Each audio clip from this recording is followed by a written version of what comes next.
Mechi itakuwa ni ngumu kwa sababu hii pointi moja ni pointi ambayo inaleta ushindani mkubwa sana, kwa sababu washabiki, wapenzi wa mpira, viongozi wa mpira na wachambuzi, asilimia binadamu wengi tunategemea kwamba atakayeshinda siku ya Jumamosi ndio atakayepewa nafasi kubwa ya kuchukua ubingwa.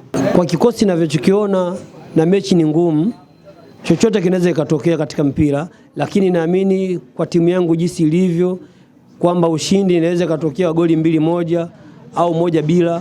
Timu yangu ina wachezaji wengi ambao ni wazuri. Pale kuna Ahua, kuna Mpanzo, kuna Mkwala, kuna Kibu Denis, kuna Bruno Fernandes, kuna Yusuf Kagoma, kuna Ngoma.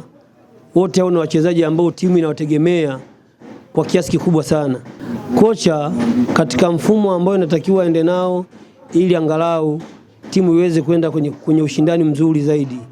Timu inatakiwa iende icheze mfumo wa 4-3-3 ili ni fly.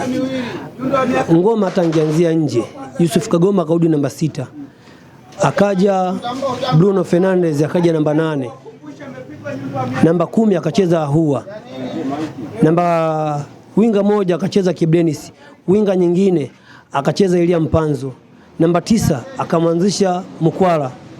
Kwa mimi, kwa kikosi hicho nilichokitaja, kwa beki ya Yanga jinsi ninavyoiona ni beki ambayo inapitika vizuri sana, kwa sababu kwanza ni beki ambayo tayari ishachoka kutokana na mashindano jinsi ilivyojikita kwenye mashindano ya timu ya taifa, ya muda ambao amecheza kwenye klabu yao. Kwa hiyo naamini ni beki ambayo inapitika kama kocha atapanga kikosi hicho jinsi ambavyo nilivyosema mimi, kwa sababu ni watu wenye force kali hao.